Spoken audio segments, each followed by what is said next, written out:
In today's video, we take a look at two shocking courtroom cases that reveal how the justice system handles serious crimes and difficult personal circumstances. In the first case, a man stands before the court after pleading guilty to the aggravated sexual assault of a minor, a crime that happened years earlier when the victim was only around 12 or 13 years old. Prosecutors argue that the incident was not a one-time mistake and emphasize the seriousness of the offense, asking the court for a long prison sentence. The defense acknowledges the crime but asks the judge to consider the defendant's past military service and deployments as factors for a lighter punishment. As the courtroom listens closely, the judge weighs the arguments and ultimately delivers a decision that will determine the man's future for decades. The second case takes a very different turn but raises equally serious concerns. A man with a prior felony record appears in court after being arrested for carrying and firing a weapon. During the hearing, his attorney explains the difficult life he has faced, including growing up without a father, struggling with depression, unemployment, and long-term drug addiction. The judge must decide whether this defendant deserves another chance at rehabilitation or if prison is the only option left. What follows is an unusual moment where the defendant is given a choice that could change his life: treatment and strict probation, or time behind bars. The outcome of both cases shows how complex justice can be, where past actions, personal struggles, and the severity of the crime all collide inside the courtroom. For the record, for the state, Thanks to the state of Texas. for the defense, are you Sean Branch? Yes, ma'am. All right, you entered a plea on May 11th to aggravated sexual assault. You entered a plea of guilty. According to the plea bargaining agreement, punishment is to be assessed at a cap of 20 years. The state is opposing your application, and there's to be no contact with the complainant. Have both parties had a chance to review the PSI report, state? Defense? Any objection? All right, any witnesses? Just Mr. Branch, maybe want to say something to the court, but I have some things to put on the record. All right, Mr. Branch, if you would like to say anything to the court, you'll be placed under oath and the state will have a chance to cross-examine you. So do you wish to say anything? No, ma'am. All right, thank you. All right. State, you're opposed? Yes, Your Honor. The reason the state is opposed is this wasn't just a one-time incident. It happened multiple times. There's a confession in this case. When questioned by the detective, Mr. Branch told the detective that the complainant let him know that she had previously would touch him in different ways, and basically that she was coming on to him. The state's argument is that's no excuse. The defendant should have told the complainant that he's an adult and that the way she's acting is not the right way to act with adults, and taken the lead and made her understand that the right way that adults should behave around children. Instead of that, the defendant took advantage of the complainant and had sex with her in various ways, placed his hand with his hand. And for that reason, the state is asking for you to sentence the defendant to 20 years TBC. All right, defense. Again, those are all reasons why Mr. Branch pled guilty, and guilty as opposed to no contest. He knows he's responsible. He knows what he should have done. He knows what he didn't do that he should have done, and so he pled guilty. Fact is, this man has no prior contact with the justice system. He served 8 years in the U.S. Army, deployed twice to Iraq as infantry and field artillery, and he has no excuse for what he did, which is why he pled guilty. And this is not offering him background as an excuse, but as potential mitigation of punishment, which the law allows. We have ranges of punishment for these things, especially a first degree, 5 to 99 or life, for a reason. And if anybody should maybe qualify for probation in such a case, among other people who may have such a case and worse records or other things in their past, I would think it would be Mr. Branch, simply because he's never had contact with the justice system before. And so we're asking that you give him that chance. You know, Judge, how rigorous from both your experience as a defense attorney, prosecutor, and judge, how rigorous probation is. It's not a walk in the park by any stretch. And again, other than these incidents, he's got no other issues in the past. So we were hoping that the court might see it that way, but if not, we're asking the court if you consider at least imposing something lower than the cap. All right. So my understanding from reviewing things, if my math is incorrect, let me know that it's incorrect. But from what I can see, she was 12. Am I reading this incorrectly? It's the state's understanding. Because it's alleged to have happened on or about 2016. And the date of birth is 2004. So she's either 12 or 13. Stands to reason that's what made it aggravated as opposed to Yeah. the use of force or a weapon. No, I'm just trying to figure out the age. All right. Is there anything else? I don't believe so. Do you have anything else? Nothing on the state. All right. Court will find you guilty. And I understand your service to our country, Mr. Branch, and I understand what you're saying happened. And I reviewed everything, and I understand that you did enter your confession to the police and you pled guilty to the court. The court will find you guilty. The court will sentence you to 20 years in the prison. There's to be no contact with the complainant, Chapter 62 registration, and credit for any time served. I'm going to show you what's entitled Trial Court Certification of Defendant's Rights to Appeal. Did you review that with your attorney? Did you understand it? And did you sign it? Yes, ma'am. All right, because this is a plea bargain agreement, because I followed your plea bargain agreement, and because you waive your right to appeal, you do not have the court's permission to appeal.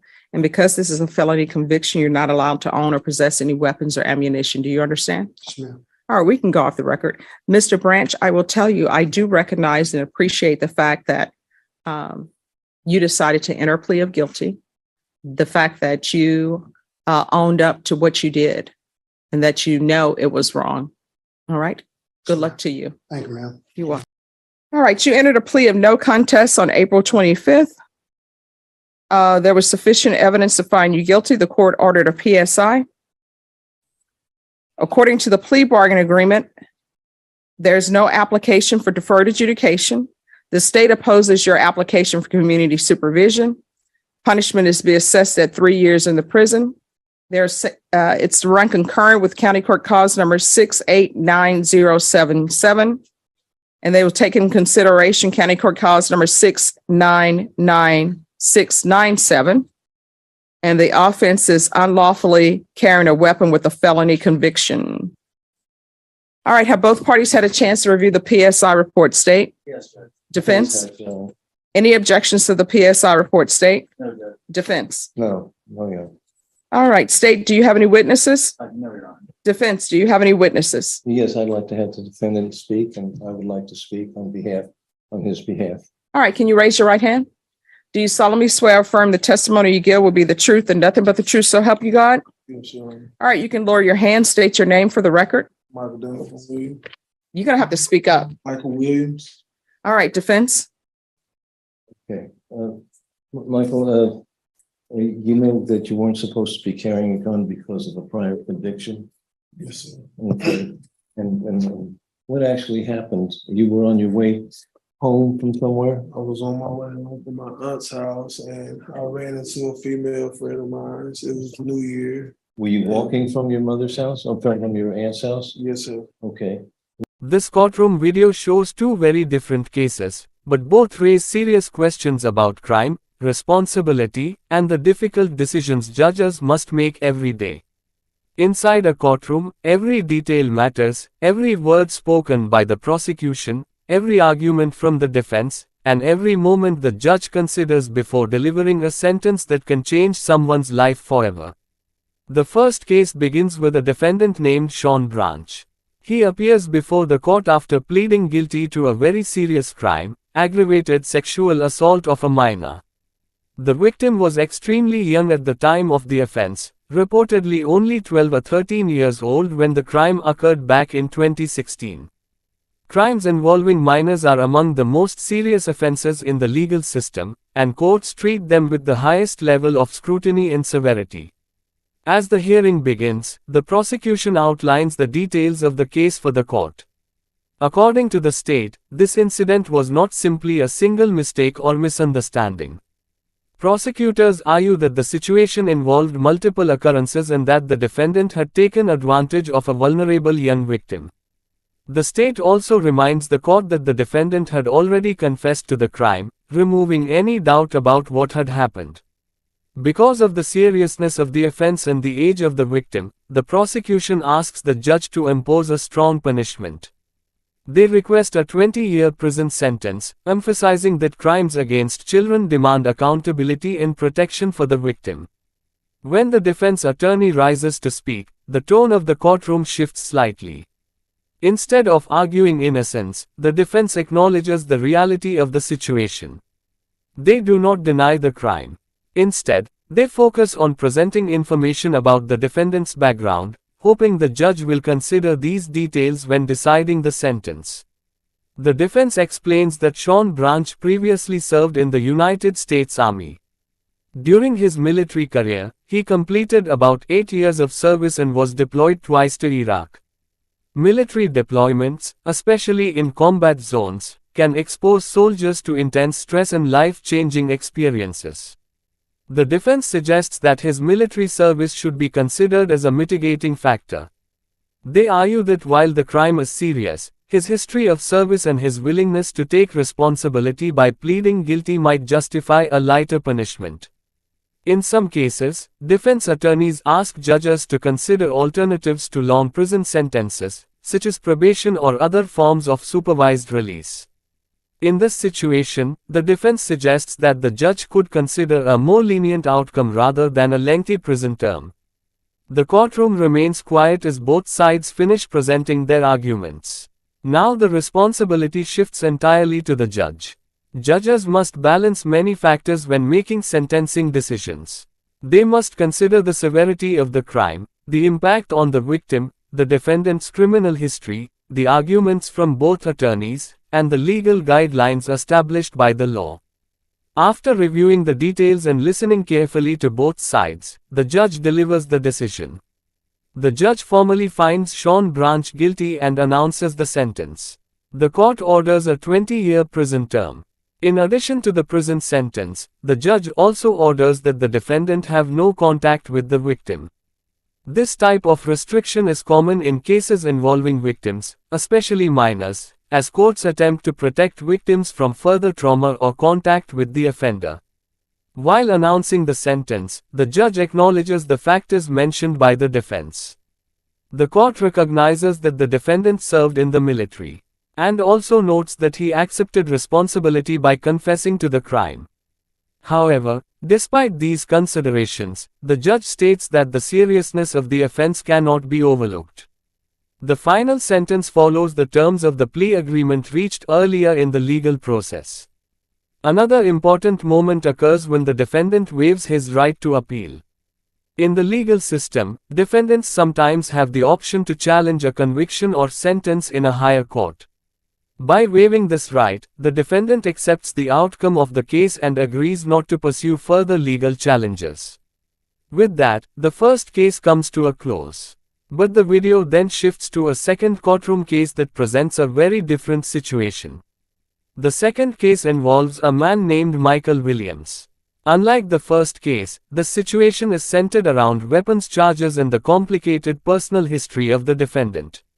Michael Williams appears in court facing a charge of unlawfully carrying a weapon as a convicted felon. Under many legal systems, individuals who have previously been convicted of certain felonies are prohibited from possessing firearms. Violating this restriction can lead to serious legal consequences. During the hearing, details about the incident begin to emerge. According to the defendant, the situation began when he was checking a firearm for a female friend.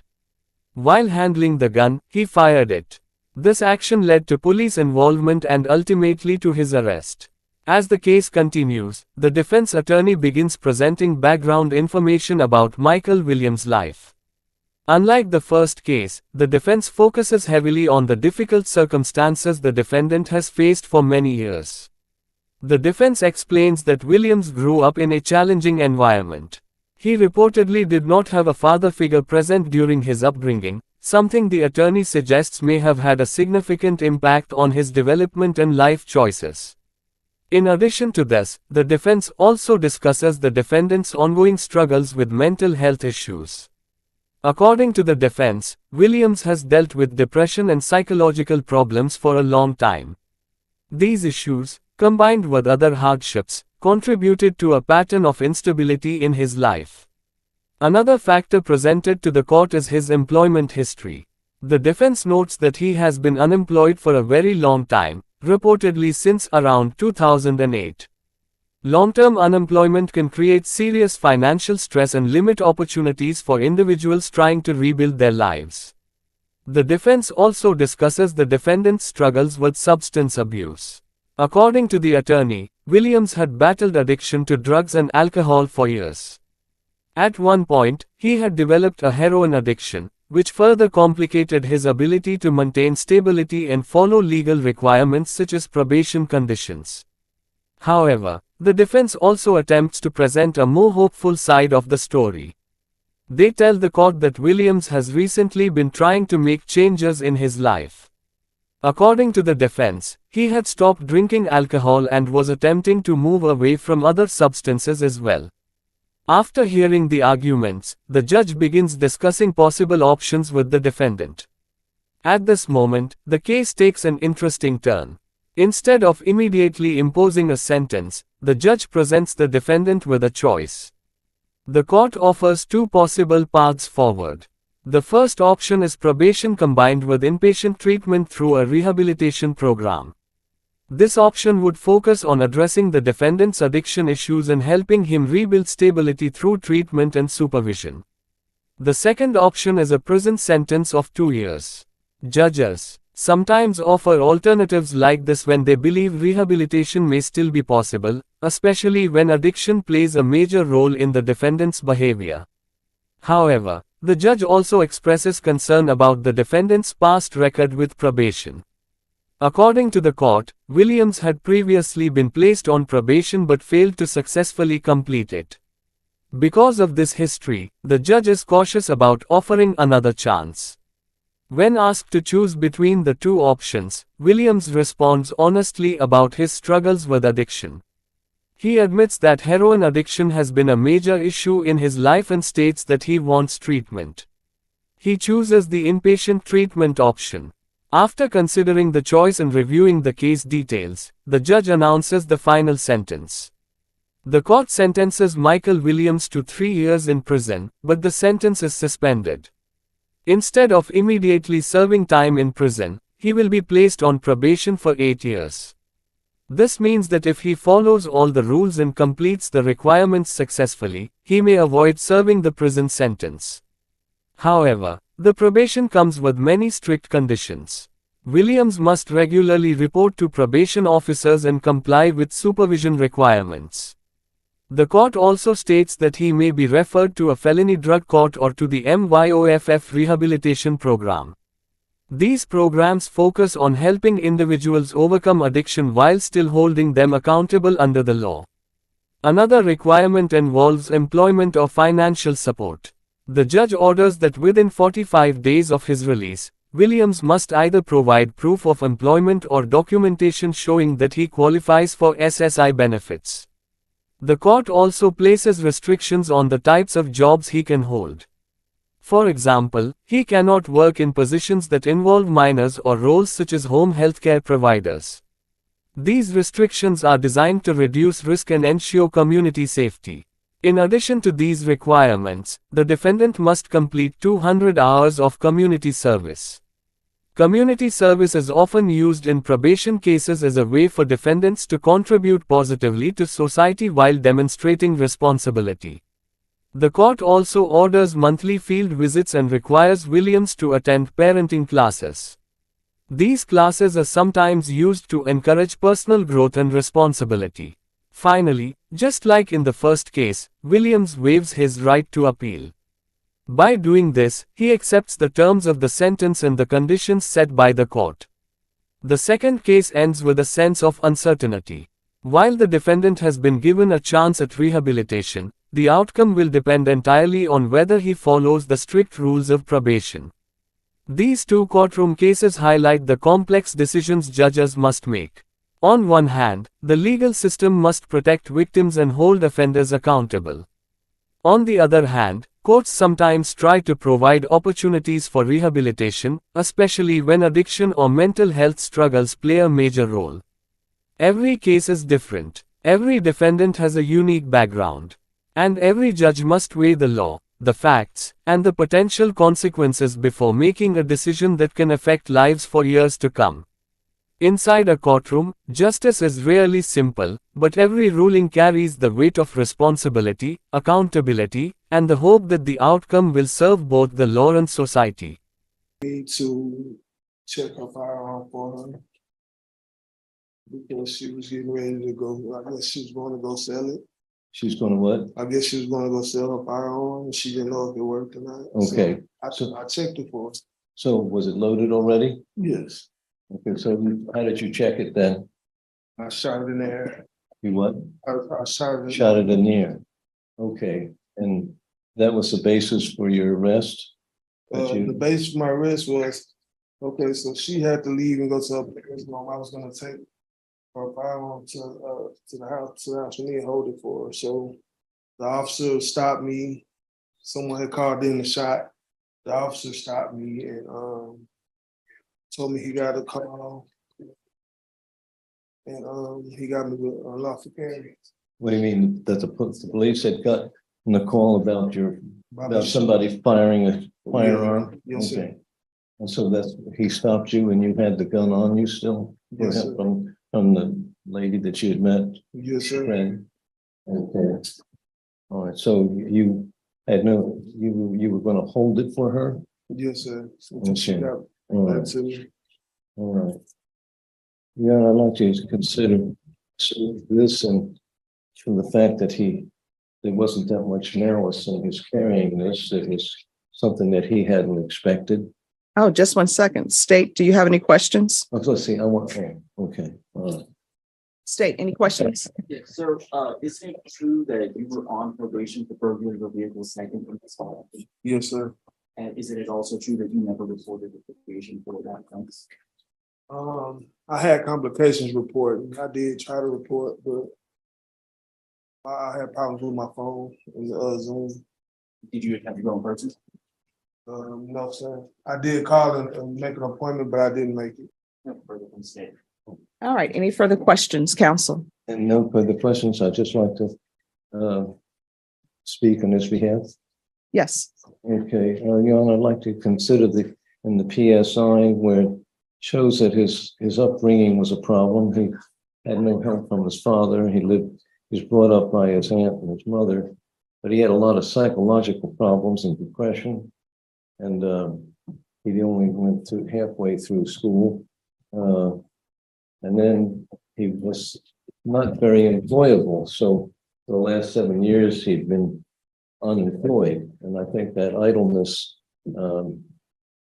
also set the scene for his drug addiction and alcohol. But he quit the alcohol in 2014, but he continued on some other drugs and he hasn't had those in the last 6 months. All right, just 1 second, counsel. Mr. Williams, I'm going to give you a choice. Here's your choice. I can give you probation, but you're going into inpatient treatment, or either I will sentence you to 2 years in prison. Now, they say that you have mental health issues and that they're recommending MIOF. MIOF is inpatient. Now, you can go to prison for 2 years, do your time, you're done, or either you can be on probation out of this court. Recommend you go probation. Well, no, counsel, this is what I would always tell my clients. I'm not the person who's going to be doing probation. He will. And he knows better than I do, better than you, and better than anyone else, whether or not he can successfully complete probation. So far, what I've seen in his history, he cannot complete probation.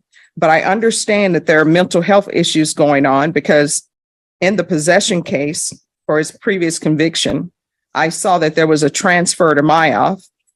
And then he ended up failing that and ended up going to prison. So you know yourself better than I do, better than your attorney does. Deputy Laura always tells everybody probation in this court is not easy. So your choice is, and there are only two choices. One, I can send you to prison, or two, you're going in inpatient treatment and you're going in Myoff. Either way, you're not going home today. So which do you choose? I would say, due to my current addiction, I was on heroin. I would say I need a inpatient. I would like to take the probation. Okay.